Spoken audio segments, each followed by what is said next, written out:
News India देख रहे हैं आप और आपके साथ मैं हूं सुरभि तिवारी। अब देवभूमि की खबरों का रुख कर लेते हैं। खबर उत्तराखंड के कांग्रेस प्रदेश अध्यक्ष से जुड़ी हुई, जब गणेश गोदियाल ने पूर्व मुख्यमंत्री हेमवती नंदन बहुगुणा की 107वीं जयंती के अवसर पर उन्हें याद करते हुए श्रद्धांजलि अर्पित की। इस दौरान उन्होंने बहुगुणा के योगदान को याद किया और उन्हें एक प्रेरणा स्रोत नेता बताया। कांग्रेस मुख्यालय में आयोजित श्रद्धांजलि कार्यक्रम में कांग्रेस नेताओं और कार्यकर्ताओं ने हेमवती नंदन बहुगुणा को श्रद्धांजलि दी। इस मौके पर उनके राजनीतिक जीवन और जनसेवा को याद किया गया। प्रदेश अध्यक्ष गणेश गोदियाल ने कहा कि बहुगुणा एक दूरदर्शी और जनहितैषी नेता थे, जिनके विचार आज भी विषय में हैं और आज उनकी पुण्यतिथि पर हम उन्हें श्रद्धांजलि अर्पित करते हैं और उनके बताए मार्ग पर चलने का संकल्प लेते हैं।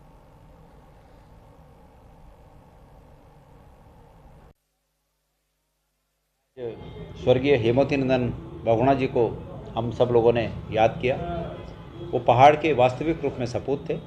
पहाड़ का दर्द उनके मन में पहले से रहा और उन्होंने एक पहाड़ी होने का वो कहते थे कि हिमालय टूट सकता है पर झुक नहीं सकता। उनका ये विचार बहुत बृहद और बहुत बड़ा विचार था और वो हिमालय के समान ही बिल्कुल मजबूत इच्छा शक्ति रखने वाली शख्सियत थे।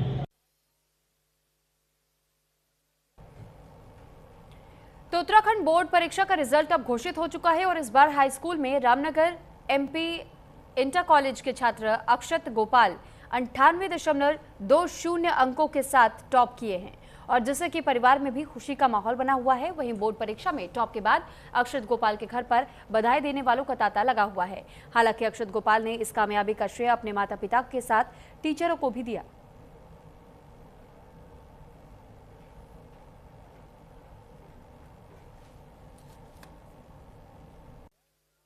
मेरा नाम अक्षत गोपाल है। बहुत खुशी हो रही है, बहुत अच्छा लग रहा है। 3 से 4 घंटे नॉर्मल डेज में, पेपर के टाइम पर 5 से 6 घंटे। आगे भी ऐसा कुछ सोचा नहीं मैंने। 11th में पीसीएम लेने का सोचा है। पापा टीचर हैं और मम्मी हाउसवाइफ है। उत्तराखंड बोर्ड इंटरमीडिएट परीक्षा परिणाम घोषित होते ही ऋषिकेश के होनहार छात्र आर्यन जाटव ने पूरे प्रदेश में दूसरा स्थान प्राप्त कर क्षेत्र का मान बढ़ा दिया। साधारण परिवार से ताल्लुक रखने वाले आर्यन की इस शानदार सफलता से परिवार, विद्यालय और पूरे जिले में खुशी की लहर है। आर्यन जाटव ने अपनी सफलता का श्रेय माता पिता और शिक्षकों को दिया। आर्यन की इस उपलब्धि से क्षेत्र के युवाओं को भी प्रेरणा मिली। कठिन परिस्थितियों में भी मेहनत से सफलता प्राप्त की जा सकती है।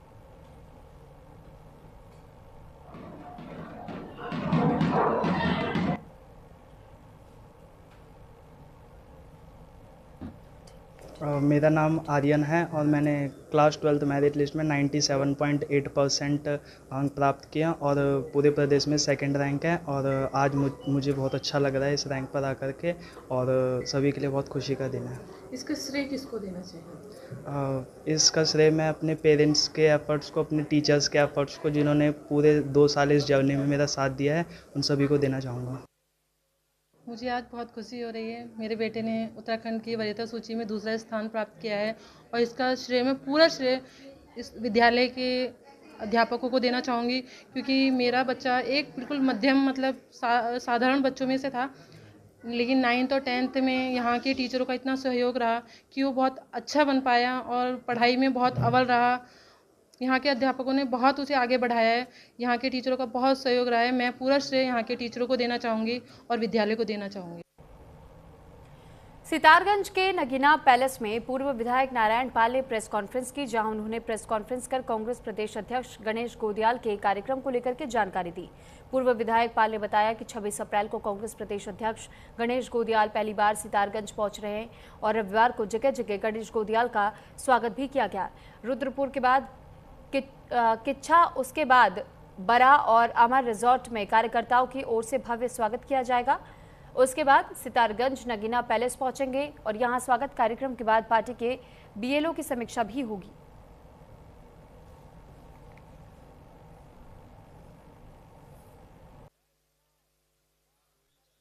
अमर रिसोर्ट बरा के पास जो है, वहाँ पहला मतलब सितारगंज विधानसभा क्षेत्र के लोग वहाँ स्वागत करेंगे। फिर 10-15 जगह फिर स्वागत होगा और राम नगीना जी के पैलेस पर उनका एक मीटिंग का कार्यक्रम है।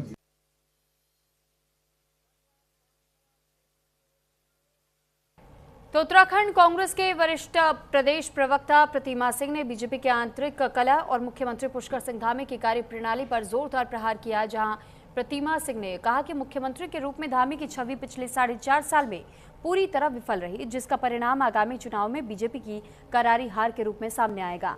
वहीं बीजेपी पर कटाक्ष करते हुए कहा कि पार्टी स्पष्ट रूप से कई गुटों में बटी हुई है। साथ ही उन्होंने बीजेपी की स्थिति की तुलना डूबती हुई नाव से करते हुए कहा है कि जनता अब ऐसी बिखरी हुई पार्टी पर भरोसा नहीं करेगी। बात तो ये भारतीय जनता पार्टी का आंतरिक जो है मुद्दा है, इसमें जो है हमें कहने की क्या जरूरत है, लेकिन क्योंकि ये प्रदेश के विकास से और प्रदेश की राजनीति से जुड़ा मुद्दा है तो ये राजनीतिक हो जाता है। देखिए, बिल्कुल अच्छा किया उन्होंने कि घोषणा पहले कर दी है, क्योंकि पुष्कर सिंह धामी जी की जो छवि रही है पिछले जो है मैं कहूंगी 4.5 सालों में, वो छवि ऐसी है कि उस छवि के साथ वो चुनाव पे जाएंगे तो उसका रिजल्ट तो पहले भी हार थी और आगे भी हार होगी। अल्मोड़ा में नारी शक्ति वंदन अधिनियम को लेकर के उत्तराखंड में सियासत अब गर्मा चुकी है। बता दें कि बीजेपी के आरोपों पर अल्मोड़ा से कांग्रेस विधायक मनोज तिवारी ने पलटवार किया और कहा कि बीजेपी बार बार एक ही झूठ दोहरा रही है और ताकि वो सच लगने लगे, और कहा कि 2023 में महिला आरक्षण विधेयक सर्वसम्मति से पारित हो चुका था, फिर उसे परिसीमन के आधार पर दोबारा लाकर के बीजेपी ने नियमों का उल्लंघन किया और कहा कि कांग्रेस महिलाओं के हित की हर बात का समर्थन करती है। तो वहीं अल्मोड़ा विधायक मनोज तिवारी ने बड़ा बयान देते हुए ये भी कहा कि अगर महिलाओं के लिए 33% आरक्षण लागू होता है और अल्मोड़ा विधानसभा की सीट महिला आरक्षित होती है तो उनके परिवार से कोई महिला चुनाव नहीं लड़ेगी।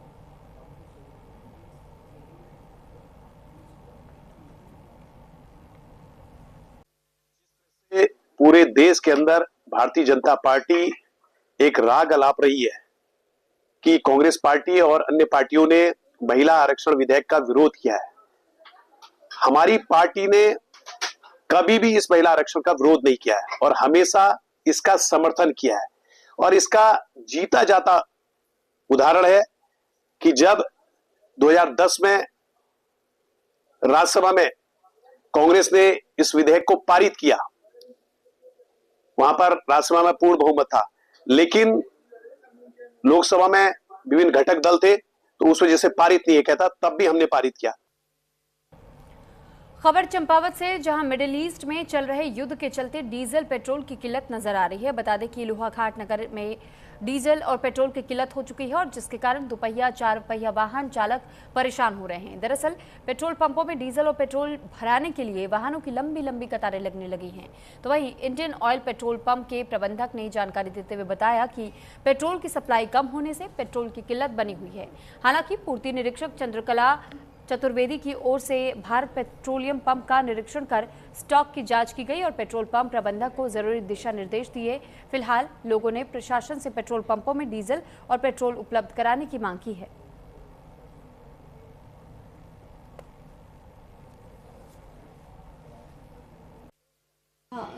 स्थिति अभी एक्चुअल में कृपा फिलिंग में आज कल इनकी जो गाड़ी थी वो लोड भर नहीं पाने के कारण थोड़ा सा आज यहाँ पर कमी है और उसके संबंध में अभी देखा मैंने स्थलीय निरीक्षण में कि इनके द्वारा तेल उपलब्ध कराया जा रहा है।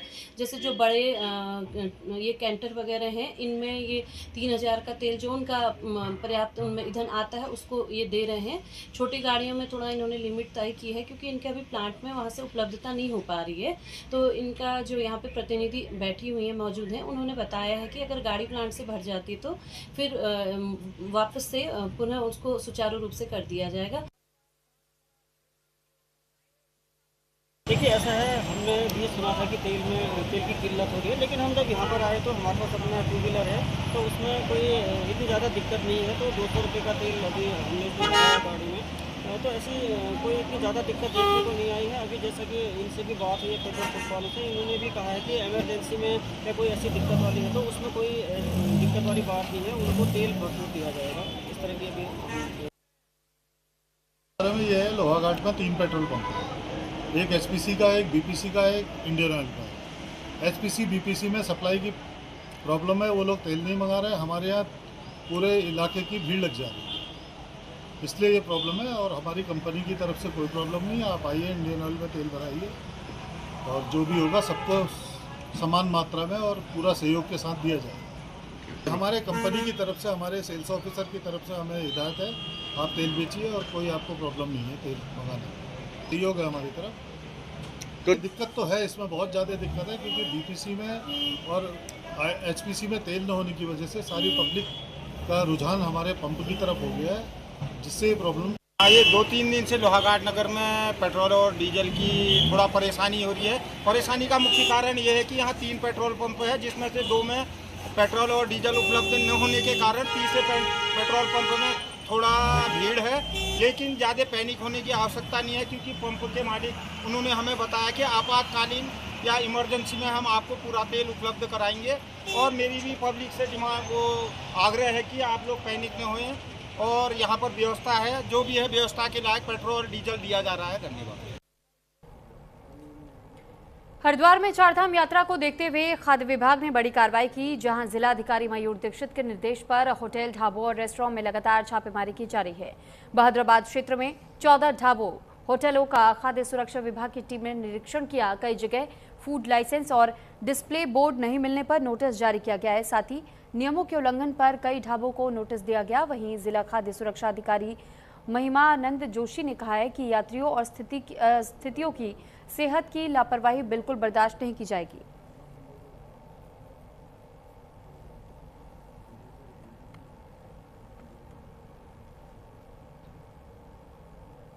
वहीं अल्मोड़ा में सोबन सिंह जीना परिसर स्थित चित्रकला और फैकल्टी ऑफ विजुअल आर्ट्स में फैकल्टी के सौंदर्यीकरण को लेकर के विशेष आयोजन किया गया। कार्यक्रम का उद्घाटन मुख्य अतिथि के रूप में शामिल कुलपति प्रोफेसर सतपाल सिंह बिष्ट ने किया है। इस पहल का मुख्य उद्देश्य फैकल्टी को लोक सांस्कृतिक और पारंपरिक कलाओं से सुसज्जित करना और स्थानीय कला विरासत को संरक्षित करना, प्रोत्साहित करना है। कार्यक्रम के दौरान कुलपति प्रोफेसर बिष्ट ने कहा कि इस तरह के प्रयास न केवल विद्यार्थियों की क्रिएटिविटी को बढ़ावा देते हैं, बल्कि क्षेत्रीय संस्कृति और कला के संरक्षण में भी महत्वपूर्ण भूमिका निभाते हैं। इस अवसर पर विभागीय सदस्य, विद्यार्थी और छात्र प्रतिनिधि बड़ी संख्या में मौजूद रहे। सभी ने इस पहल को सराहनीय बताते हुए फैकल्टी के सौंदर्यीकरण में सक्रिय सहभागिता का संकल्प लिया। कुछ दिनों पहले यहाँ के विभागाध्यक्ष और यहाँ के वरिष्ठ प्राध्यापक मुझसे मिले थे। उनका कहना था कि उनके पास बहुत सारी वॉल्स ऐसी हैं जो खाली पड़ी हुई हैं, उनको ठीक करके उनमें वाइट वॉश करके बच्चों से थोड़ा क्रिएटिव वर्क करवाया जाए, और जिससे कि विभाग का सौंदर्यीकरण, संकाय का सौंदर्यीकरण तो होगा ही होगा, बच्चों में क्रिएटिविटी होगी अपने आर्ट के लिए, अपने कल्चर के लिए, क्योंकि उसमें हम स्थानीय जो पेंटिंग्स हैं उनको बना रहे हैं, और जो राष्ट्रीय अंतर्राष्ट्रीय ख्याति प्राप्त जो पेंटिंग्स हैं उनको बच्चों द्वारा बनवाया जा रहा है। कई और प्रदेशों की आर्टिस्ट जो है उनके जो पेंटिंग को बनाया जा रहा है। तो मेरा मानना है कि बच्चों को अगर हम सही दिशा में ले जाएं तो बच्चों को एंगेज किया जा सकता है।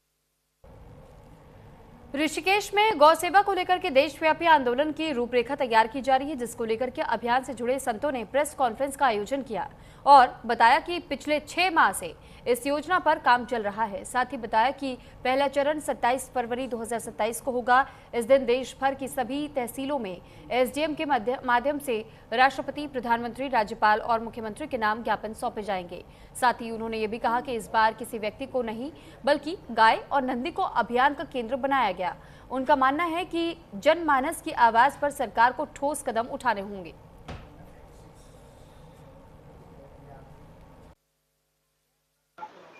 गो सम्मान आवाहन अभियान है, जिसका प्रारूप लगभग 6 महीने पूर्व जो भी गौ सेवा को लेकर के अपने हृदय में पीड़ा रखने वाले संत थे, उन सबके सामूहिक सहयोग से एक योजना बनाई गई, जिसके अंतर्गत ये हम पहले चरण में माननीय प्रदेश के मुख्यमंत्री, राज्यपाल और देश के प्रधानमंत्री और देश के राष्ट्रपति को संबोधित करते हुए जनमानस के द्वारा एक सामूहिक एक ज्ञापन वहां तक पहुंचाना चाहते हैं कि हमारी गौ माता सुरक्षित हो, उसको समुचित सम्मान मिले, उसकी सेवा हो।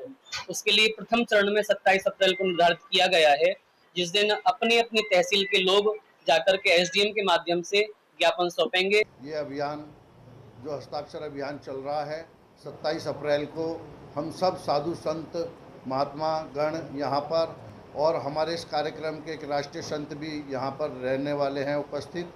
इस कार्यक्रम में हम व्यापार सभा भवन से 2 बजे एक शोभा यात्रा लेकर एसडीएम साहब के पास जाएंगे, जिसमें हमारे अब तक के किए हुए हस्ताक्षर है, जो यहाँ हस्ताक्षर अभियान चल रहा है, उनको ग्रंथ के रूप में राष्ट्रपति महोदय, प्रधानमंत्री, मुख्यमंत्री और राज्यपाल के नाम एक एक कॉपी एसडीएम साहब को सौंपेंगे। हरिद्वार में लगातार बढ़ती गर्मी और हीट वेव के प्रभाव को देखते हुए जिलाधिकारी मयूर दीक्षित ने सभी स्कूलों के समय में बदलाव के आदेश जारी किए। यह आदेश 27 अप्रैल से 26 मई तक जारी रहेगा। वहीं जारी निर्देशों के अनुसार प्री प्राइमरी से कक्षा 5 तक के विद्यालय सुबह 7:30 से दोपहर 12 बजे तक चलेंगे, जबकि कक्षा 6 से 12 तक के छात्र छात्राओं की कक्षाएं सुबह 7:30 बजे से दोपहर 12:30 बजे तक चलेंगी। सभी सरकारी, गैर सरकारी और निजी स्कूलों को आदेश का पालन करना जरूरी बताया गया है। साथ ही सीईओ को व्यवस्थाएं सुनिश्चित कराने के सख्त निर्देश दिए गए।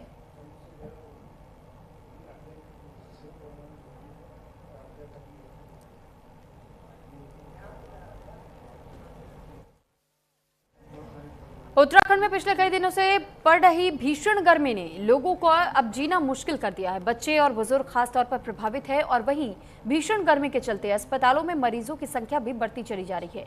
इसी बीच मौसम विभाग से राहत भरी खबर सामने आई है। मौसम विभाग के निर्देशक के अनुसार बीते दिनों में तापमान सामान्य से 3 से 4 डिग्री सेल्सियस दर्ज किया गया। पहाड़ी क्षेत्रों में ये बढ़ोतरी करीब 4 डिग्री और मैदानी इलाकों में लगभग 3 डिग्री के आसपास रही। मौसम विभाग के पूर्वानुमान के मुताबिक राज्य के पहाड़ी जिलों उत्तरकाशी, चमोली, रुद्रप्रयाग, पिथौरागढ़ और बागेश्वर में हल्की बारिश की संभावना है और कई स्थानों पर गरज के साथ बिजली गिरने की भी संभावना है।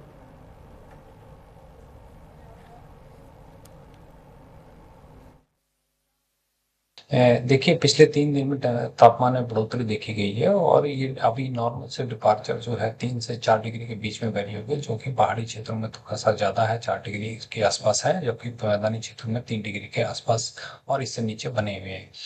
देखिए, अगले जो है 7 दिन की जो हमारा पूर्वानुमान है उसके हिसाब से जो है अगले 24 घंटे में हमको जो है पहाड़ी क्षेत्रों में जो हमारे को कहीं कहीं पे बहुत हल्की से हल्की बारिश देखने को मिल सकती है, खासतौर से उत्तरकाशी, चमोली, रुद्रप्रयाग, पिथौरागढ़।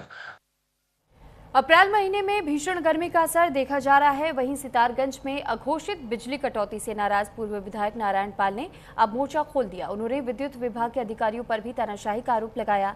उन्होंने कहा कि लगातार हो रही बिजली कटौती से आम जनता को भारी दिक्कतों का सामना करना पड़ रहा है और व्यापारी पूरी तरह परेशान हैं। नारायण पाल ने चेतावनी देते हुए कहा कि अगर जल्द समस्या का समाधान नहीं किया गया तो बिजली विभाग के खिलाफ तालाबंदी करेंगे। उन्होंने कहा है कि गर्मी के मौसम में इस तरह की कटौती से लोगों का जनजीवन प्रभावित हो रहा है और विभाग को तुरंत बिजली व्यवस्थाओं में सुधार करना चाहिए।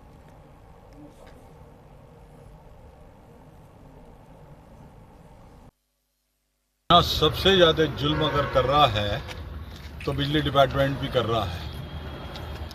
और जब भी एग्जीक्यूटिव इंजीनियर से बात करो कि अधिकारी से बात करो तो वो अपनी सीट पर होते ही नहीं है।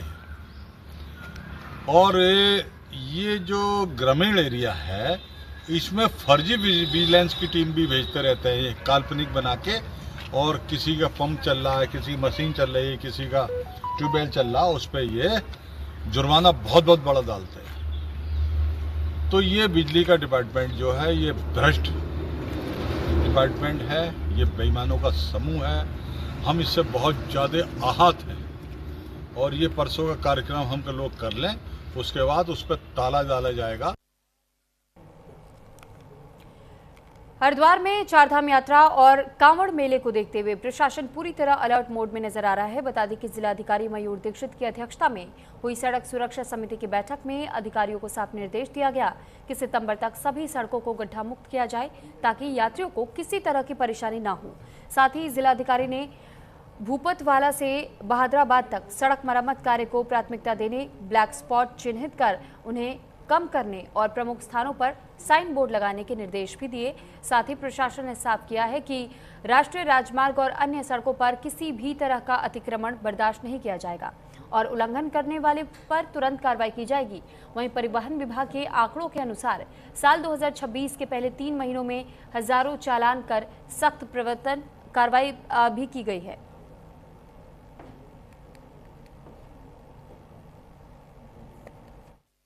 जनपद की सड़क सुरक्षा की मीटिंग ली गई, जिसमें कि हमारे जितने भी नेशनल हाईवेज हैं, पीडब्ल्यूडी की रोड्स हैं और जो अन्य मार्ग हैं जहाँ पर कार्य चल रहा है, वहाँ पर सभी सुरक्षा मानकों के अनुसार कार्य किया जाए, इसके डायरेक्शंस दिए गए, जिसमें मुख्यतः जो हमारे रिंग रोड बन रहा है, साथ ही नजियाबाद की तरफ जो कार्य चल रहा है, और साथ ही जो हाईवे का भी ओवरलेइंग का काम चल रहा है, इसको गति देने के लिए कहा गया ताकि आने वाली कांवड़ यात्रा से पहले कार्य पूर्ण हो सके।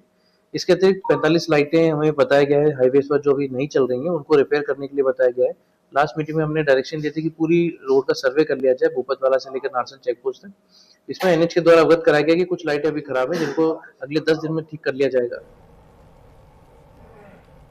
खबर विकासनगर से, जहां national highway Chandigarh Ambala road पर संभावला गांव के पास में उस वक्त अफरा तफरी मची जब एक बड़ा ट्रक चलते चलते अचानक से पलट गया। हालांकि स्थानीय लोगों के अनुसार हादसे में चालक और परिचालक पूरी तरह सुरक्षित है और कोई जनहानि नहीं हुई है।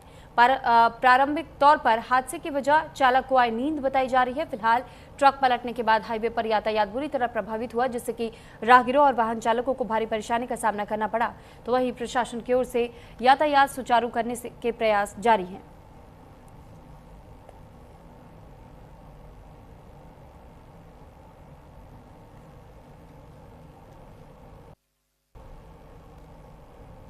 तो अल्मोड़ा में कानून व्यवस्था को और सुदृढ़ बनाने के उद्देश्य से पुलिस कप्तान की ओर से पुलिस लाइन सभागार में अपराध समीक्षा गोष्ठी आयोजित की गई, जिसमें सभी क्षेत्राधिकारी, थाना प्रभारी और शाखा प्रभारियों ने भाग लिया।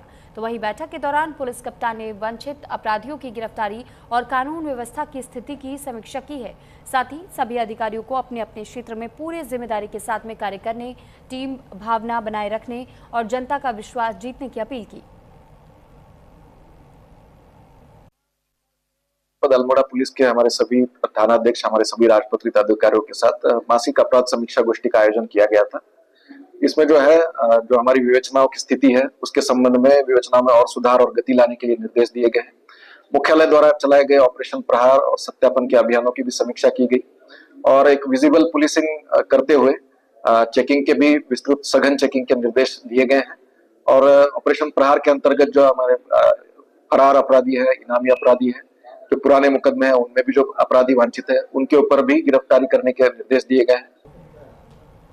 इसी के साथ फिलहाल इस बुलेटिन में इतना ही। नमस्कार।